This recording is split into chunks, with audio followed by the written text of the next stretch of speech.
Folks, welcome to the village. Out in the garden today. A decent day here in Nebraska today. We're up around 70 already. So we're going to work on getting some stuff put into the bed here. We've got it backfilled with all our raised bedding mix. If you watch one of the other videos, we showed you how we built these up. So we got this in here. But before I plant anything, I'm going to put a little compost in there out of my bin I got in here, and put that in there just to give them a little start.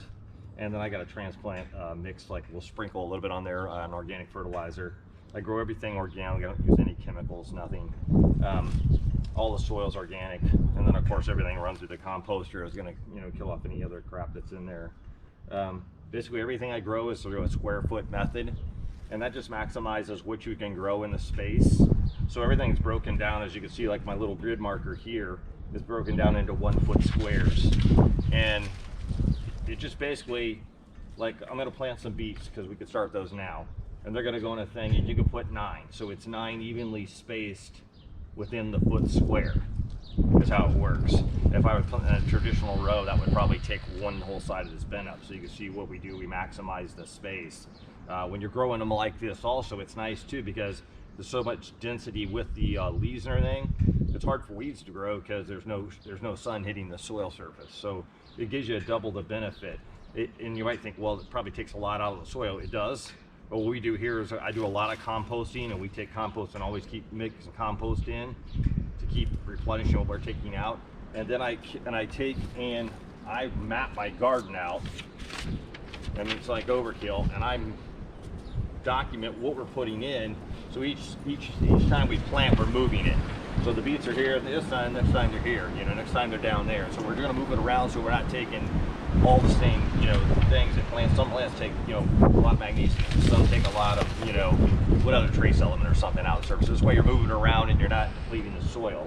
So that's why it might seem overkill. And then I track varieties. If I haven't grown a variety before, that way I can just kind of document where I grew it, how it grew, if I want to grow it again. So it just helps out a lot. So I do that. Yeah, that's pretty much it. So I kind of laid this out a little bit. So we're only going to plant one thing of the beets today. But what I basically do, I got this all leveled out, so I just come back in here. I'm going to use this square, so I'll just put some of this. This is just finished compost. This, you might say, what's that?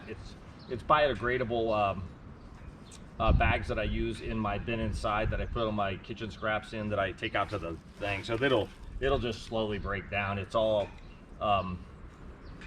cornstarch based, so it breaks down.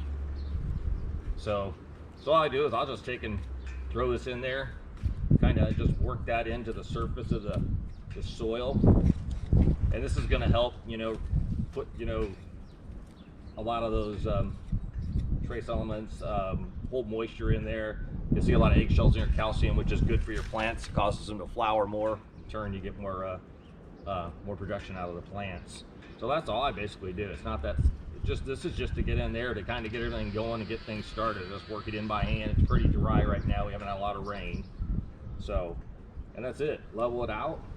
And again, you can Google it or whatever, and you can see, just use square foot, and you can see that if I have a list, and I just have a lot of these I remember in my head. And the spacing on beets is 9 per square. So I'm just going to go in there, and this isn't rocket science. We're not going to try to.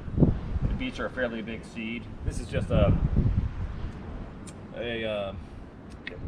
bamboo skewer. I like these because you can just go like this and make your little holes. So that's it. So just basically space out. In that, that's a little too close. It's been a while.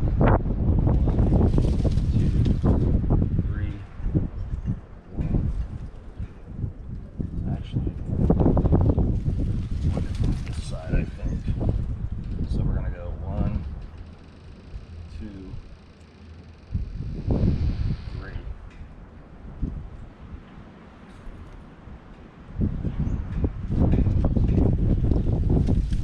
That's going to give us our sticking there. That's going to give us our spacing. So that's it. 9 beets will be started in there, and I'll do like staggered plantings. So I might start here, I might wait a couple weeks and come over to another square and start it. I won't put them next to each other because bugs like stuff that's in a like if it's in a row, bugs will work their way down the row. Then if this is, there might be beets here, but there's beets down there that they might leave these beets and then they got to go down there. They don't want to do that. So this kind of helps with that too. So, and again, stagger out the planter means you're going to continuously be harvesting stuff for, instead of getting it all 1 week, 2 weeks, you're going to get it some this week, another 3 weeks you'll be getting some more, and so forth. So that works out real well. So that's pretty much it. We're going to drop those seeds in there. I'll press those down in there, spread it around a little bit, the dirt, and then we'll come back and put a little water on them. Yeah, it's really not that difficult. And I've done this square foot gardening for a long time. It works really well. You're surprised how much you can grow in such a small space. And it doesn't matter if it's vertically climbing, because you'll see in my box back here where you got trellises going up, and we're going to grow those up the trellis. So it works with anything you want to do. And we'll come back, we're going to mix some flowers and everything just to do a lot of companion planting, pollinators, draw them in, because I use a lot of heirloom varieties that need cross-pollination, so we want to draw in those pollinators like the bees and stuff. So we'll be mixing in marigolds, which are good to draw in pollinators. Rabbits, rodents don't like them, it chases them off. And then we'll show you how we do companion planting. So certain plants do well because of what they take out of the soil or something like that, or maybe one provides shade for another one. Also, you'll find out that some plants put out different, scents or smells or things, or chemical signatures that the bugs that don't like the other plant, that attack the other plant, and they don't like. So this in turn, they work together. So we'll go over that, show how we do companion planting. As a matter of fact, beets work really well. I'm trying to think what they grow with onions. So in this block next to it, this will probably be like green onions or bunching onions or something put in here, because they work in turn with this and drive off the bugs that like to attack the beet plants. So we'll work on that too, and we'll explain how the companion planting works as we go.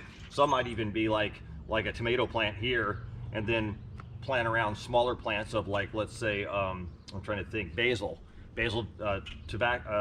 tomato hornworms that attack tomato plants. They don't like basil, so you put basil around there in turn. They don't want to touch that. The butterflies won't mess with it. So that's again how companion planting works. So we'll go on that more and talk about that as we go along. So I'm going to go ahead. I'm going to drop these seeds in and press those in. That's pretty much it for this. We really can't do it much. We still got frost date, it's still coming up. So, but these are pretty hardy. If these get up and going, I can just cover them with some plastic or something, and they'll be fine. They don't care. I might later on next week, if it holds up, I might come back like some lettuces and stuff, start directly sown carrots, because they can usually take it pretty good. We got to just be careful, because winter ain't really over here until it's over. So, and it'll sneak up on you. So yeah, so we'll just get these going, and that's all we'll do for today. So tune in, and if you like what you're watching, hit that like button. If you like following us and seeing what we do, hit subscribe down below, mash that subscribe button. If you want to hit the notification thing, it'll give you notifications when we post more videos, so you can check them out. Yeah, then comments below also if you have any ideas or questions. I'm here to learn from each other, so I want to share information. I don't know everything, so I'm always willing to learn or listen to somebody else, that's done it maybe better than me or knows something different. So thanks for tuning in, folks, and have a great afternoon.